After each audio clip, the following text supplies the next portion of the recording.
tarde, sou Vládia Pinheiro, da Universidade de Fortaleza, estou aqui para conversar com vocês. Muito obrigada pelo convite, estou muito feliz em participar do Women in Data Science.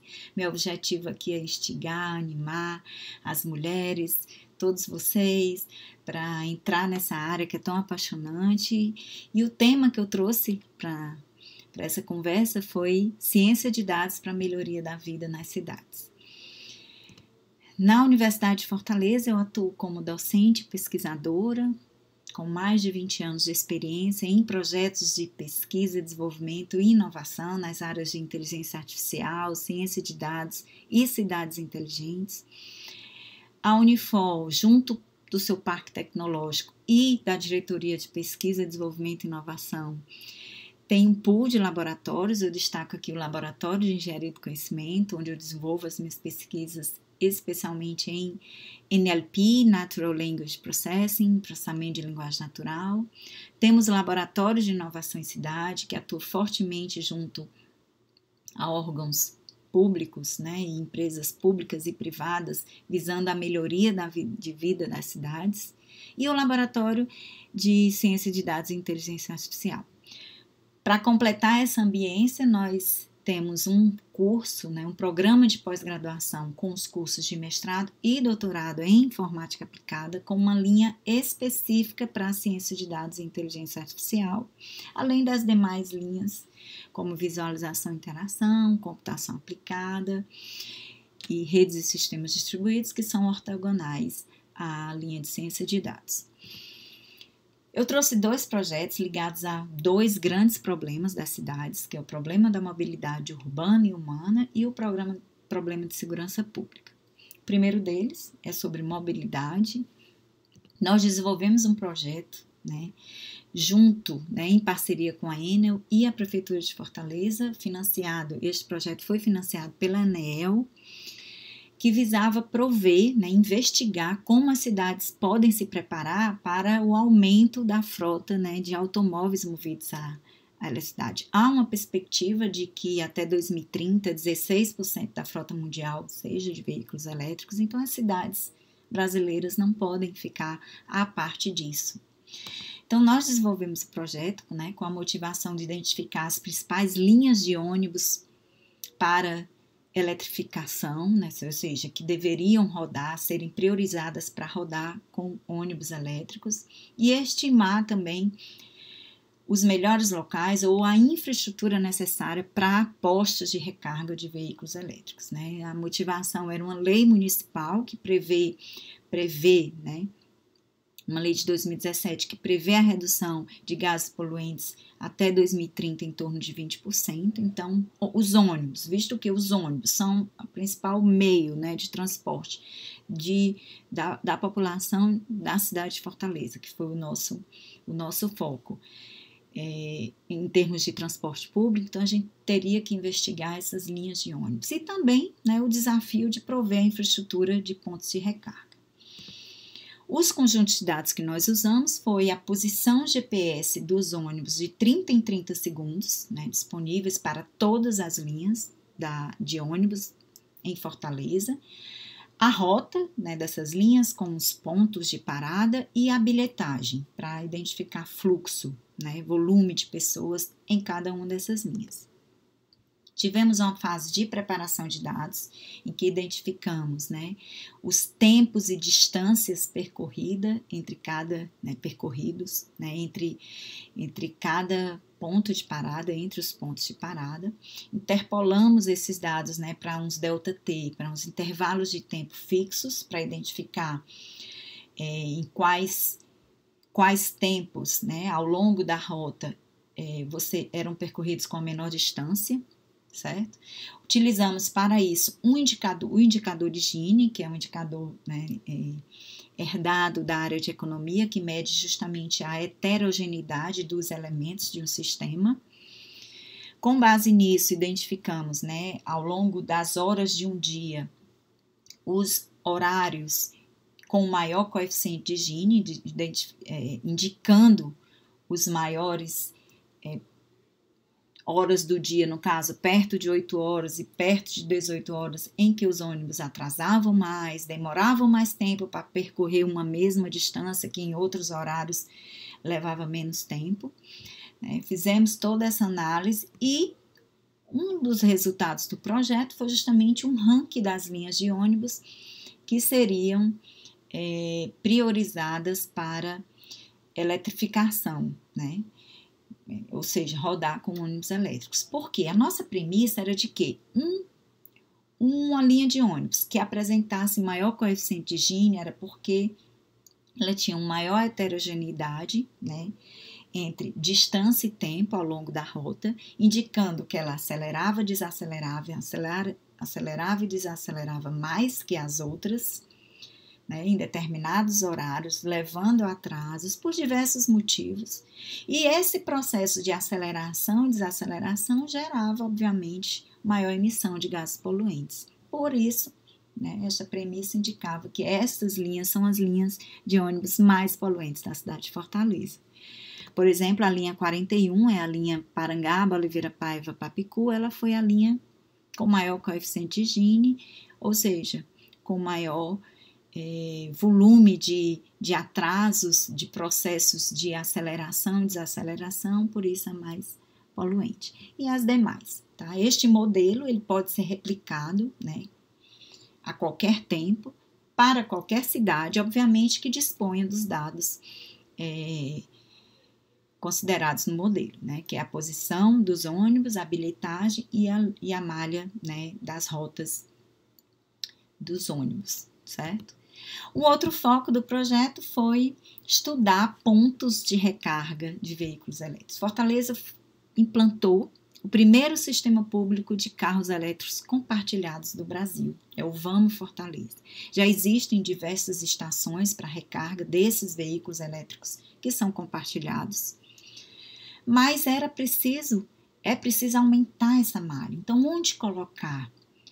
Como definir os melhores locais para esses pontos, né? Então, a partir de uma lista, né, de 20 locais definidos a priori pela Prefeitura de Fortaleza, nós construímos um simulador que indica os melhores locais para a instalação desses eletropostos. Então, esse modelo ele se baseia, né, a partir do diagrama de Voronoi, né, a partir de cada um dos 20 pontos, né, previamente definidos pela Prefeitura, nós construímos o diagrama de Voronoi e podemos inferir, né, fluxo de pessoas, fluxo de veículos, população residente, população flutuante, população alfabetizada pelos setores censitários.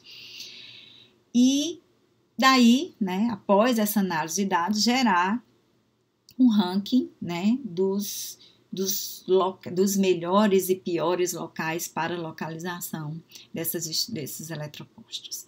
Então, este projeto ele foi muito interessante, ele gerou muita informação, né, para fomentar as políticas públicas de mobilidade urbana e humana, né, obviamente nesse contexto aí de mobilidade elétrica. O outro projeto que eu trago para vocês, ele é um projeto com aplicações, a gente desenvolveu mais de um projeto, né, com aplicações na área de segurança pública, cuja ferramenta principal é o processamento de linguagem natural. Nossos modelos, bases de conhecimento e modelos e algoritmos para minerar e processar textos em português, né, na linguagem natural português.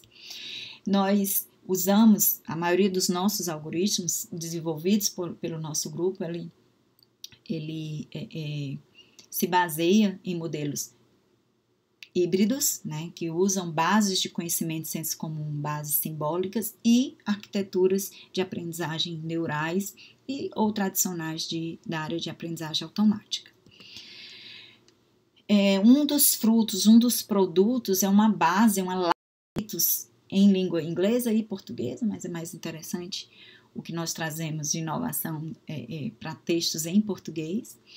Uma larga base de senso comum com mais de 200 mil conceitos relacionados em um grafo de conhecimento, em um knowledge graph, por mais de 700 mil relações semânticas. Isso a gente consegue representar conhecimento, né, significado sobre termos, sobre conceitos e palavras, né, representadas por palavras na língua portuguesa.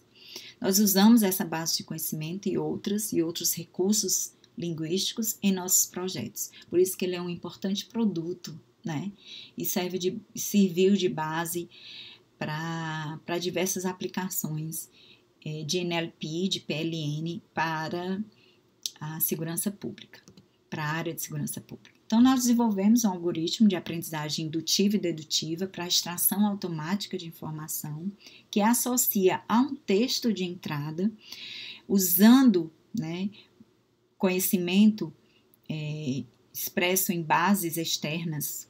A InferenceNet é uma delas, a Wikipédia outra, e uma base de frames semânticos, tudo para a língua portuguesa.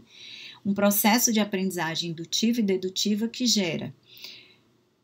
extrai, né, relações, informações relacionadas, né, sobre vítimas, criminosos, locais de crime, tipos de crime, palavras-chave, tópicos, o modelo de similaridade entre textos e os papéis semânticos, né, os papéis que os termos, as entidades exercem naquele texto. Então, o João da Silva é o criminoso, a Maria da Silva é a vítima, a rua X é o local do delito, do possível delito, enfim.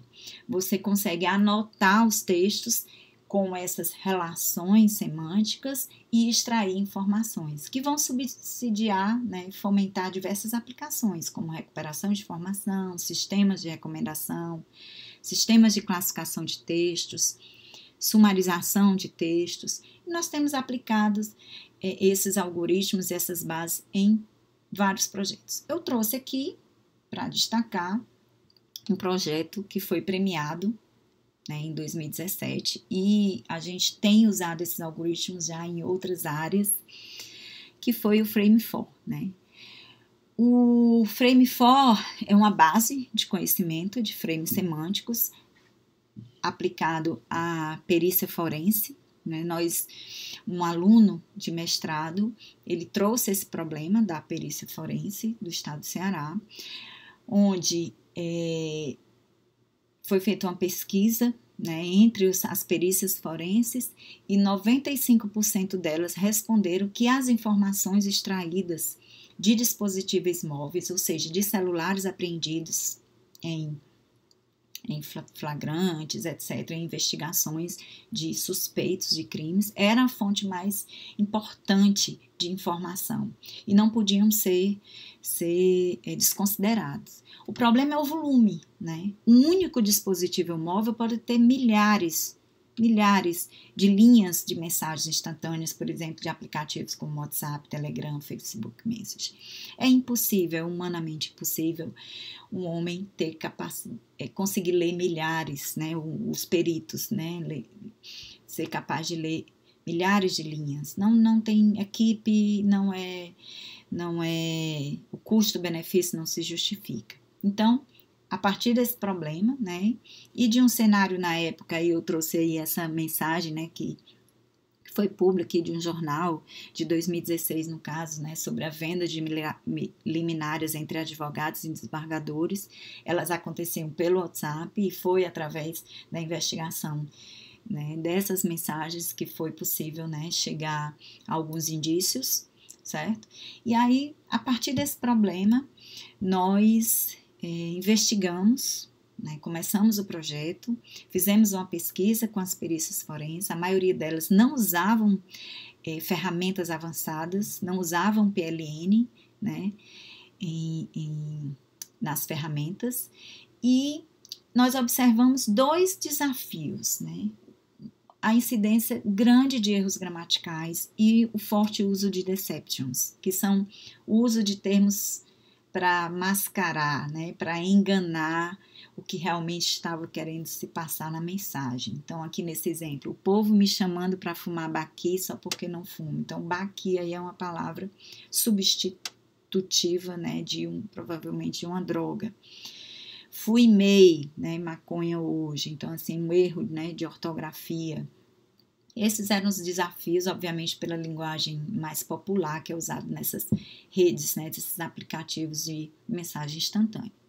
Então, nós desenvolvemos o projeto, o resultado do projeto foi a Frame4, uma base de frames forenses, né, específicos, foram 113 frames específicos para crimes investigados pela perícia forense do estado de Ceará, como formação de gangue, tráfico de drogas, pedofilia, estupro, agressão, tortura, falsificação, etc.